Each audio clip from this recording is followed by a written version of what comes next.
Hi welcome to political picture. Telangana గడ్డ మీద గడ్డపార పట్టిన చేతులతోనే తుపాకులు పట్టించిన చరిత్ర వారిది. కలుపు తీసే చేతులతోనే కారం కొట్టించిన కాలమది. గడ్డి కోసే కొడవలితోనే కథన రంగంలోకి దూకించిన పోరు వారిది. రక్తపుటేళ్లను పారించిన రజాకాళ్లను తరిమికొట్టేందుకు బక్క చిక్కిన బడుగులే బందూకోలు పట్టి ఎరుపెక్కిన ఎర్రజెండా సాక్షిగా నెత్తురు చిందించి మరి నైజాం నవాబు మెడలుంచిన సాయుధ పోరాటం వారిది. కష్టంలో ఉన్నోడికి అండా దండ ఆ ఎర్రజెండానే అనిపించారు. నక్షత్రంలా వెలిగిపోయారు. క్యాలెండర్లు మారాయి, చరిత్ర పేజీలు తిరిగిపోయాయి. కాలం మారిపోయింది, కమిట్మెంట్ తగ్గిపోయింది. కొడవలి పదును తప్పి మొద్దుబారిపోయింది. నక్షత్రంలో వెలుగు ఆరిపోయింది. ఉన్నామనిపించుకోవడానికే నానా తంటాలు పడాల్సి వస్తోంది. విభజనోద్యమంలో వేరుపడిపోయారు. ఆ దెబ్బకే నేలకూలారు. కోలుకోవడానికి ఇప్పుడు కథన రంగంలోకి దూకారు. కత్తి దూసి మరీ సవాల్ చేస్తున్నారు. పడిపోయి మళ్లీ లేవడానికి ప్రయత్నిస్తున్న కమ్యూనిస్టు కెరటంపైనే నేటి మన పొలిటికల్ పిక్చర్.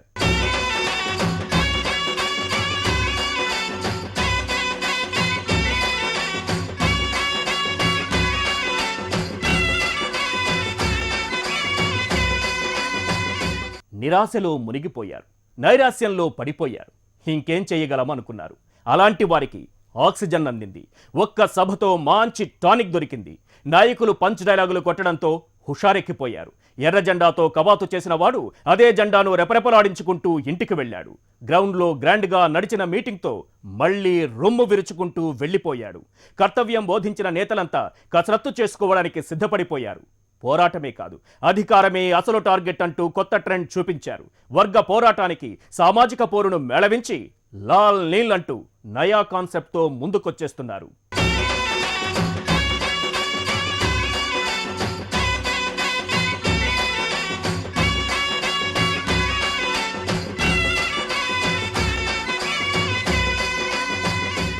ఇలా జనాన్ని చూసి ఎన్నాళ్లయిందో, ఇలాంటి సభ జరిగి ఎన్నేళ్లయిందో అన్నట్లే మురిసిపోయారు కామ్రేడ్లు. వాస్తవానికి జనం కమ్యూనిస్టు పార్టీల సభకు ఇలా తరలిరావటం కొత్తేం కాదు. పాదయాత్రతో మొదలుపెట్టి మెల్లగా గేరప్ చేసుకుంటూ తెలివిగా బలమైన జిల్లాల్లో ఆఖరు రోజుల్లో జరిపి జనాన్ని పెంచుకుంటూ పోయి గ్రాండ్గా ముగించడానికి పకడ్బందీ వ్యూహం పన్నారు. అది సక్సెస్ అయింది. పాదయాత్ర సక్సెస్ అయిందనే మూడ్ పార్టీ కార్యకర్తల్లో తీసుకురాగలిగారు.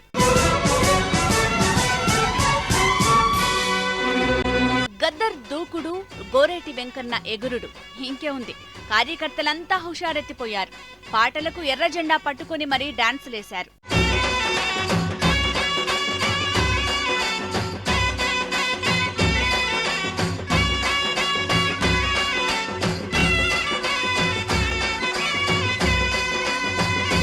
సీతారాం ఏచూరి ప్రసంగం, కేరళ ముఖ్యమంత్రి స్పీచ్ సభ హోదాను పెంచేశాయి.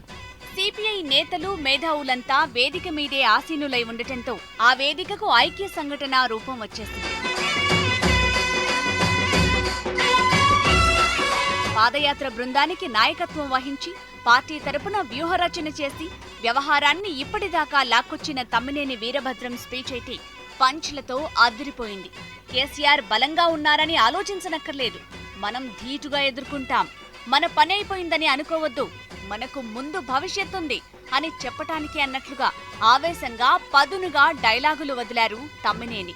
ఆ స్పీచ్ ను విన్న కొందరు సిపిఎం కార్యకర్తలైతే ఇక 2019లో అధికారం మనదే అన్నంత ఫీలింగ్ కి వచ్చేశారు. చూసాం, తెలంగాణలో 1520 గ్రామాలు తిరిగాం. తెలంగాణ రాకముందు పేదవాడి బతుకు, కూలివాడి బతుకు ఎట్లా ఉందో తెలంగాణ వచ్చిన తర్వాత కూడా అలాగే ఉంది. తెలంగాణ రాకముందు రైతు ఏ బాధతో అయితే ఆత్మహత్య చేసుకున్నాడో తెలంగాణ వచ్చిన తర్వాత కూడా అదే బాధలు, అదే ఆత్మహత్యలు కొనసాగుతున్నాయి. తెలంగాణ రాకముందు డిగ్రీ, పీజీ చదివి ఉద్యోగాలు దొరక్క అడ్డా మీద కూలీగా ఆటో కార్మికుడిగా పనిచేసినటువంటి నిరుద్యోగ యువకుడు తెలంగాణ వచ్చాక కూడా ఆంధ్ర వాళ్ళంతా వెళ్ళిపోతే ఇంటికో ఉద్యోగం వస్తుందని చెప్పి ఎంతో ఆశతో ప్రాణాలర్పించినటువంటి యువతరం ఈ రోజున మళ్ళీ అదే స్థితిలో డిగ్రీలు, పీజీలు చదివి పొట్ట చేత పట్టుకొని అడ్డా మీద కూలీలుగా పనిచేస్తున్న స్థితి, రోజు కూలీగా ఉన్న దుస్థితి ఉంది. 2014 ఎన్నికల తర్వాత ఒక్క భద్రాచలం నియోజకవర్గంలో గెలుపు తప్పితే మరేమీ చవిచూడని సిపిఎం ఈ సభలో కాస్త ఊపిరి పీల్చుకున్నట్లయింది. వరుస ఎదురు దెబ్బలతో తల్లడిల్లిన పార్టీని ఫీల్ గుడ్ వాతావరణంలోకి తీసుకురావటంలో తమ్మినేని సక్సెస్ అయ్యారు. ఉప ఎన్నికల్లో అడ్రస్ గల్లంతైంది. గ్రేటర్ ఎన్నికల్లో అసలు ఊసే లేదు. ఆఖరికి కంచుకోట లాంటి ఖమ్మం జిల్లాలో మున్సిపాలిటీని కూడా కోల్పోయారు. వార్డుల్లో కూడా సరిగ్గా గెలవలేని దుస్థితికి వెళ్లిపోయారు. ఒకప్పటి సిట్టింగ్ సీట్ అయిన పాలేరులో బై ఎలక్షన్ జరిగితే డిపాజిట్ కూడా తెచ్చుకోలేకపోయారు.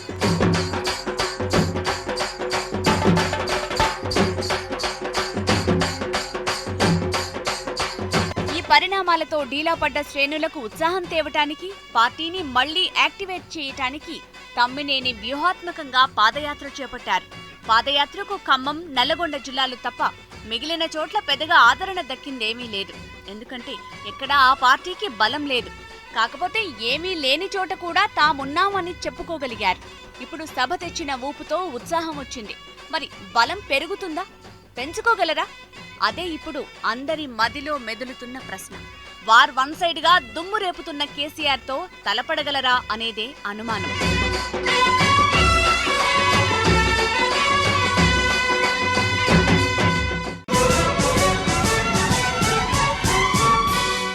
ఒకవైపు గులాబీ జెండా అప్రతిహతంగా దూసుకుపోతోంది.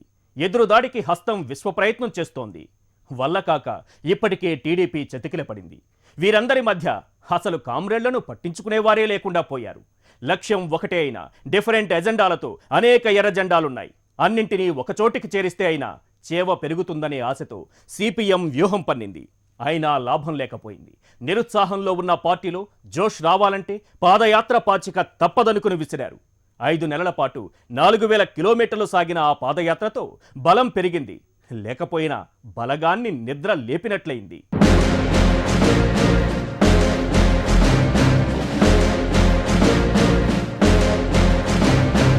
తెలంగాణ ఉద్యమం జోరుగా సాగింది. చిన్న రాష్ట్రాలు అనే కాన్సెప్ట్ ఫెడరలిజం స్ఫూర్తికి వ్యతిరేకమంటూ తెలంగాణ ఏర్పాటుకు తాము అనుకూలం కాదని సిపిఎం ముందే చెప్పేసింది. సిపిఎం ఈ నిర్ణయం తీసుకునే నాటికి ఉద్యమం అంత బలంగా ఏం లేదు. కానీ తర్వాత ఆ ఉద్యమం స్వరూపం మారిపోయింది. తెలంగాణలోని ప్రతి వర్గం ఆ ఉద్యమంలో భాగస్వామిగా మారిపోయింది. కూలీ పెంచాలి వంటి నినాదాలతో వామపక్ష యూనియన్లు చేసే ఆందోళనలను ఎవ్వరూ పట్టించుకోలేదు. వీరు మాట్లాడితే బదులిచ్చేవారే లేకుండా పోయారు. ఇదంతా చూసిన సిపిఐ రూట్ మార్చింది. తాము మాత్రం తెలంగాణకు అనుకూలమంది. సిపిఎం మాత్రం ససేమిరా అంది. కాకపోతే మార్పు ఏంటంటే వస్తే మాకు అభ్యంతరం లేదని చెప్పే వరకు వచ్చారు. అడ్డుకునే శక్తి తనకెటూ లేదనే దగ్గర నుంచి అడ్డుకునే ఉద్దేశమే లేదనే దాకా వచ్చారు. అప్పటికే చాలా నష్టపోయారు. ఎన్నికలు జరిగే నాటికే సీన్ అర్థమైపోయింది. బలమున్న చోటైనా సత్తా చూపిస్తారనుకుంటే అక్కడ ఇదే పరిస్థితి ఎదురైంది. ఖమ్మం లాంటి చోటైతే వైసీపీతో పొత్తు పెట్టుకుని పోటీ చేశారు. ఆ పొత్తు వైసీపీకి ఉపయోగపడిందే తప్ప వీరు లాభపడిందేమీ లేదు. అలా తెలంగాణలో ఒకప్పుడు కనీసం 6-7 ఎమ్మెల్యేలు ఉండే స్థితి నుంచి ఒకే ఒక్క సీటు భద్రాచలం మాత్రమే మిగిలిన సీన్కు వచ్చారు. ఇప్పుడు అది కూడా ముంపు మండలాలుగా విడిపోయాక రేపు గెలుస్తారో లేదో చెప్పలేమనే అనుమానం కూడా ఉంది.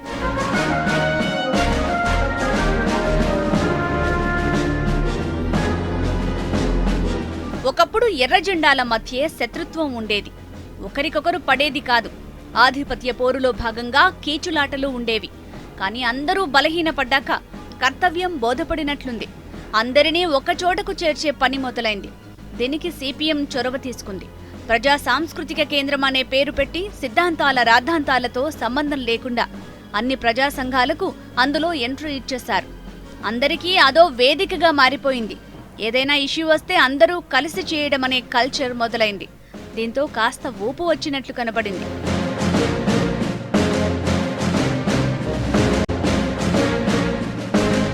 ఆ తర్వాత వచ్చిన వరంగల్ ఉప ఎన్నికలు, గ్రేటర్ హైదరాబాద్, గ్రేటర్ వరంగల్ ఎన్నికల్లో ఈ ఐక్య వేదిక ప్రభావం ఏమీ కనబడలేదు. దారుణంగా దెబ్బతిన్నారు. దాంతో కథ మళ్లీ మొదటికొచ్చింది. కాస్త నీరసం కూడా వచ్చింది. అయినా ఆ ఐక్య వేదిక ఎఫెక్ట్ మాత్రం పోలేదు. మరోవైపు అంగన్వాడీల వంటి వాళ్ళందరికీ జీతాలు పెంచడంతో యూనియన్లకు కూడా ఎదురుగాలి మొదలైంది. పైగా టీఆర్ఎస్ వ్యూహాత్మకంగా యూనియన్లను బలహీనపరచడంతో మరింత సమస్య ఎదురైంది. దీంతో పాదయాత్ర అనే ఆలోచన మొదలైంది. గతంలో ఖమ్మం జిల్లాలో పాదయాత్ర చేసి ఆ తర్వాత బలం పెంచుకున్న తమ్మినేని వ్యూహం మళ్లీ రాష్ట్ర వ్యాప్తంగా ప్రయోగించడానికి సిద్ధమయ్యారు. పాదయాత్రను మొదట్లో పెద్దగా ఎవరూ పట్టించుకోలేదు. కానీ కేసీఆర్ దీనిపై కామెంట్ చేయడంతో అందరి దృష్టి పడింది. కేసీఆర్ విసుర్లు, తమ్మినేని కౌంటర్లతో కాస్త వాతావరణం వేడెక్కింది. తర్వాత కూడా అసెంబ్లీలో దీనిపై ప్రస్తావన రావడంతో మళ్లీ పాదయాత్ర గురించి చర్చ జరిగింది. ఉత్తర తెలంగాణలో అలా అలా జరిగి చివరకు ఖమ్మం, నల్గొండ జిల్లాలకు వచ్చేసరికి కాస్త ఊపు వచ్చింది. గ్రాండ్ గా ముగింపు సభ జరగటంతో ఉత్సాహం పెరిగింది.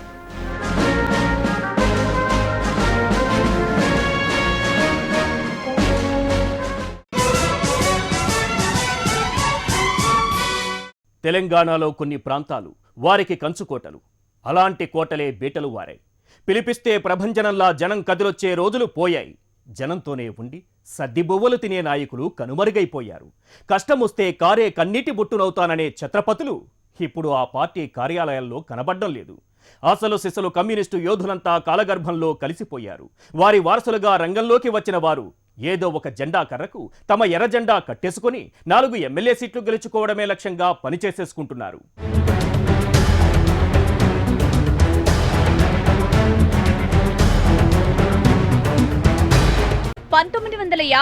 లో అధికారంలోకి వచ్చేస్తారా అన్నంత బలం ఉండేది.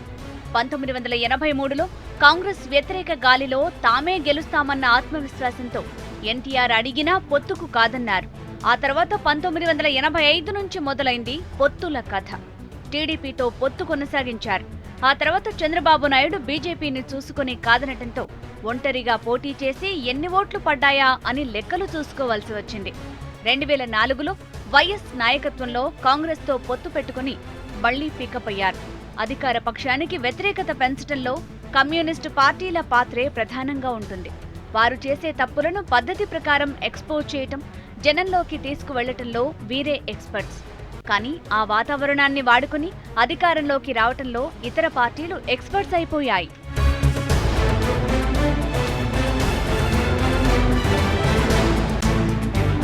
బెంగాల్లో రాజకీయానికి వాటంగా జాతీయ పాలసీని రెడీ చేస్తారు. ఇక్కడ మాత్రం ఖమ్మంలో రాజకీయానికి అనుగుణంగా పొత్తులు నిర్ణయమైపోతాయి.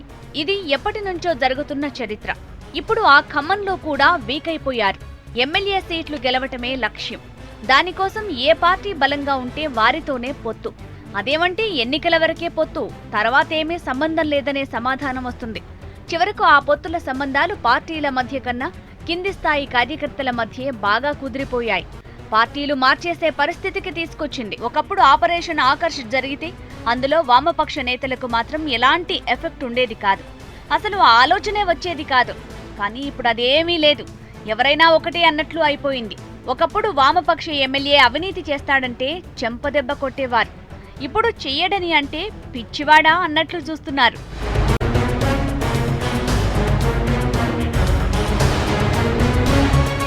ఒకప్పుడు త్యాగాలు చేసి పార్టీ కోసమే పనిచేసేందుకు వచ్చేవారికి పొద ఉండేది కాదు. కానీ మారిన ప్రపంచంలో మారిపోయిన రిచ్ కల్చర్ ప్రభావంతో మేము, మా కుటుంబం, మా ఆస్తిపాస్తులు అనే ఆలోచన కింది నుంచి పైదాకా పాకిపోయింది. ఒకవైపు పార్టీ అధికారంలోకి వచ్చే సూచనలు కనబడకపోవటం, భవిష్యత్తుపై ఆశలు తగ్గడం, మరోవైపు చుట్టూ కల్చర్ మారిపోవటంతో చాలా మంది ఆలోచనలు మారిపోయాయి. త్యాగాలు చేసి నిరాశతో నిట్టూర్చే కన్నా తమ పని తాము చేసుకుని కావాలంటే ఉడతా భక్తికి పార్టీకి సాయం చేద్దాంలే అనే కాన్సెప్టు పెరిగిపోయింది. ఇన్ని ప్రతికూల పరిణామాలు, పరిస్థితుల మధ్య పార్టీని అభిమానించే వారి సంఖ్య తగ్గలేదు. కానీ పార్టీ కోసం పనిచేసే వారి సంఖ్య తగ్గుతూ వచ్చింది. సంక్షోభాలు వస్తున్నంతకాలం కమ్యూనిస్టులకు అవకాశాలు వస్తూనే ఉంటాయి. ఆ అవకాశాలను అందిపుచ్చుకునే శక్తినైనా కనీసం నిలుపుకోవాలనే కాన్సెప్టులో ఆ పార్టీ ఉంది. ఇప్పటికీ ఆ పార్టీలో మనకు పెన్షన్ను కూడా విరాళంగా ఇచ్చేసేవారు కనబడతారు.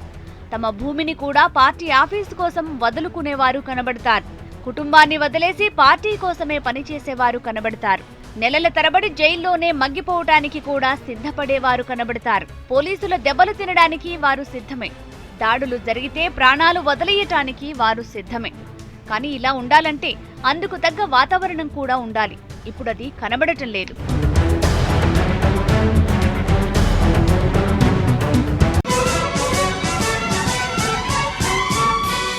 బాధితులెవరో గుర్తించు, వారితోనే పోరాటం చేయించు, పోరాట రూపం కూడా వారితోనే నిర్ణయించు. అంతేకాని వారిని వదిలేసి నీవుగా చేసుకునే పోరాటం కానే కాదు. దానికి ఫలితం రానే రాదు. ఇది లెనిన్ చెప్పిన సూత్రం.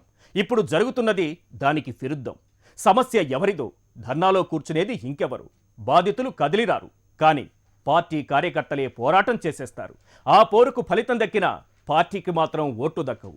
అదే ఇప్పటికీ పార్టీ ప్రస్థానానికి నష్టం చేస్తోంది.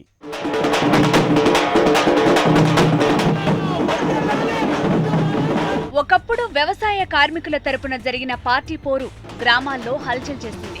కూలీ పెంచుకోవటానికి జరిగిన ఆ పోరు అద్భుతంగానే జరిగింది. ఇప్పుడు ఉపాధి హామీ పథకం వచ్చాక అలాంటి వారికి అవకాశం లేకుండా పోయింది. విద్యుత్ ఉద్యమం జరిగినప్పుడు అన్ని వర్గాల వారు మద్దతిచ్చారు. ఆ సమస్య అటువంటిది. అప్పుడు పన్నిన వ్యూహం కూడా అటువంటిదే. తర్వాత కాలంలో అలాంటి ఆందోళనలకు అవకాశం రాలేదు. వచ్చినా అంత ఎఫెక్టివ్గా జరగలేదు. తెలంగాణ ఉద్యమం రావటంతో అవన్నీ పక్కకు పోయాయి కూడా. గిరిజనులు ఉండే ఏజెన్సీ ప్రాంతాల్లో వారి తరపున పోరాడటంలో సిపిఎం ముందుంది. ఇప్పటికీ పోడు భూముల వ్యవహారంలో ఖమ్మం జిల్లాలో చాలా గట్టిగా పోరాడుతున్నారు. ఎటొచ్చి ఇతర సమస్యలపై పోరాడేటప్పుడు అనుసరిస్తున్న వ్యూహాలే పబ్లిక్ ను పెద్దగా కదిలించలేకపోతున్నాయి. అసెంబ్లీ పెట్టినప్పుడు చెలో అసెంబ్లీ అనటం, దానికోసం ముందే సమస్యల లిస్టు తయారు చేసి మెమొరండాలు ప్రిపేర్ చేయటం, అవి మంత్రులకు ఇవ్వటం, ఆమోదిస్తే ఆనందం, కాదని పోలీసులతో అడ్డుకుంటే గొడవ. ఇది ప్రతిసారి జరుగుతున్న తంతే. సమస్య వచ్చినప్పుడు అప్పటికప్పుడు చెలో హైదరాబాద్ అనే పిలుపు వినపడదు.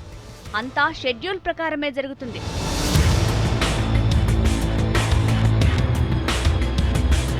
సోషల్ నెట్వర్క్ విపరీతంగా పెరిగిపోయింది. మధ్యతరగతి వారు రోడ్డు మీదకు రావటం మానేశారు. పోరాటాల రూపమే మారిపోయింది. అలాంటి వాదనలు ఈ మధ్య వినపడుతున్నాయి.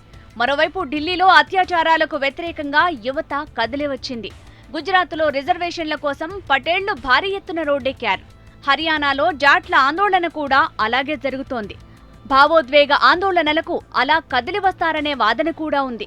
మరోవైపు కొన్ని చోట్ల గిరిజనులు తమ భూమిని లాక్కుంటున్నారనే కోపంతో ప్రాజెక్టులు నిర్మించే చోట నేరుగా దాడులు చేసిన ఘటనలు ఉన్నాయి. వీరికి ఏ పార్టీ నాయకత్వం లేదు. ఆప్ లాంటి పార్టీ ఢిల్లీలో, హర్యానా, పంజాబ్లోని మిడిల్ క్లాస్లోకి చొచ్చుకుపోయిన తీరు ఆశ్చర్యకరంగా ఉంది. కానీ వామపక్షాల నుంచి అలాంటి ఫలితాలేవీ కనిపించటం లేదు. అందుకే అన్ని గమనించిన నాయకత్వం కొత్త పంథా ఎంచుకుంది. మరోవైపు ఇతర వామపక్షాలను కలుపుకుపోయే ఐక్య పోరాటం కాన్సెప్టును తీసుకున్నారు. మరి ఈ పంథా ఎలాంటి ఫలితాలను ఇస్తుంది?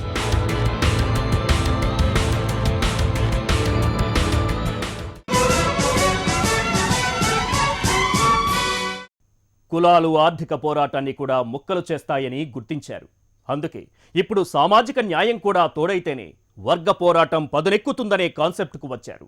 లాల్ జెండాకు నీల్ జెండా కూడా జతకట్టాల్సిందేనని నిర్ణయించుకున్నారు. ఇప్పుడు ఇదే కాన్సెప్ట్తో తెలంగాణలో బలం పెంచుకోవడానికి వ్యూహం పన్నారు. బలమైన కేసీఆర్ను ఢీకొట్టడానికి సిద్ధమయ్యారు. రాజ్యాధికారమే లక్ష్యంగా ఐక్య పోరాటం చేస్తామంటూ నినదించారు. అన్ని రాజకీయ పార్టీలతో పొత్తులు పెట్టుకున్నారు. ఎమ్మెల్యేలు, ఎంపీలు వచ్చారు. కానీ తర్వాత కాలంలో కార్యకర్తలే ఆ పార్టీల్లోకి జారుకున్నారు. కష్టపడి గెలిపించుకున్న ఎమ్మెల్యేలు బాగా ఆస్తులు సంపాదించుకుని అదేమని అడగగానే పార్టీ మార్చేశారు. వ్యవసాయ కార్మికుల కూలీ కోసం పోరాడినా, పేద రైతులకు భూమి కోసం పోరాడినా ప్రత్యర్థులు విసిరే పాచిక కులం. కులం పేరుతో ఐకమత్యాన్ని దెబ్బతీసేస్తున్నారు. పోరాటాన్ని నీరుగార్చేస్తున్నారు. ఈ రెండు విషయాలను దృష్టిలో పెట్టుకుని కొత్త పంథాను రచించింది సిపిఎం. వామపక్షాలతోనే ఐక్య కార్యాచరణ, దళితులు, ఇతర వెనుకబడిన వారి కోసం జరిగే పోరాటాలను కూడా దీనికి మేళవించటం అనేదే కొత్త పంథా. అందుకే లాల్, నీల్ జెండాలు కలిసి పోరాడాలనే పిలుపునిచ్చారు.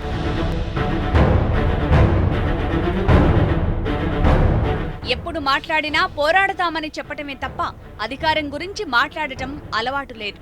కానీ తొలిసారిగా హైదరాబాద్లో జరిగిన సభలో తమ్మినేని వీరభద్రం స్పష్టంగా పోరాటాల అంతిమ లక్ష్యం అధికారమనే చెప్పారు. లాల్, నీల్ జెండాల పోరాటం రాజ్యాధికారం సాధించే వరకు కొనసాగుతాయని చెప్పారు. ఈ సంఘాలన్నీ, ఈ వ్యక్తులంతా, ఈ కళాకారులంతా, ఈ విప్లవకారులంతా, ఈ కుల సంఘాలన్నీ, ఈ రాజకీయ పార్టీలన్నీ ఇలాగే ఐకమత్యంతో ముందుకు సాగాలి. ఇంకా కలిసి వచ్చే శక్తులను అన్వేషిద్దాం, అందరితో చర్చిద్దాం. ఆ పని చేయడానికే ఇప్పుడు సిపిఎం పార్టీ నిర్ణయించుకుంది. కుల సంఘాలు, సామాజిక ఉద్యమాలు, ఈ రాష్ట్ర హితం కోరుకునే మేధావులు, వ్యక్తులు, శక్తులు అందరినీ ఐక్యించాలని మేము ప్రయత్నం చేస్తున్నాం. మీరందరూ ఆశీర్వదించాలి. ఇప్పుడు మహాజన పాదయాత్రను ఏ రకంగానైతే మీరు ఆశీర్వదించారో, హక్కును చేర్చుకున్నారో, అదే రీతిగా రేపు రాబోయే సామాజిక సమరంలో కూడా మీరు సైనికులై కదలాలని, ఆ రకంగా మేము చేసే ప్రయత్నానికి అండదండలు ఇవ్వాలని చెప్పి సవినయంగా విజ్ఞప్తి చేస్తూ 2019 ఎన్నికలకు మరో 2 ఏళ్లు ఉన్న ఈ సమయంలో సిపిఎం తీసుకున్న ఈ స్టైల్ ఎంత మేరకు ఉపయోగపడుతుంది? జరగబోయే ఎన్నికల్లో ఎంత సక్సెస్ సాధిస్తుందనేది వేచి చూడాల్సిందే. వన్ సైడ్ గా ఏలాలని చూస్తున్న టీఆర్ఎస్, ఢీకొట్టి ఎదురు నిలవాలని ప్రయత్నిస్తున్న కాంగ్రెస్, ఉన్న క్యాడర్తో బలం పెంచుకోవాలని చూస్తున్న టీడీపీ, కలిసో లేక ఒంటరిగానో సత్తా చాటాలని చూస్తున్న బీజేపీ. వీరందరి మధ్య కమ్యూనిస్టులు కథన రంగంలో ఎలాంటి విజయాలు సాధిస్తారనేది కాలమే చెప్పాలి.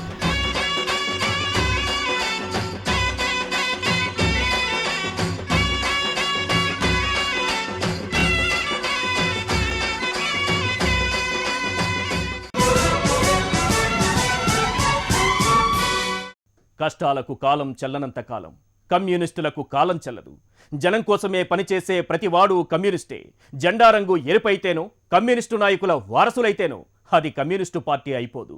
రాజకీయంగా ఎదగడానికి భారత పార్లమెంటరీ ప్రజాస్వామ్యాన్ని ఎన్ని రకాలుగా వాడుకున్నా అంతిమంగా జన సంక్షేమమే ధ్యేయంగా అడుగులు వేస్తేనే అది కమ్యూనిస్టు పార్టీ అవుతుంది.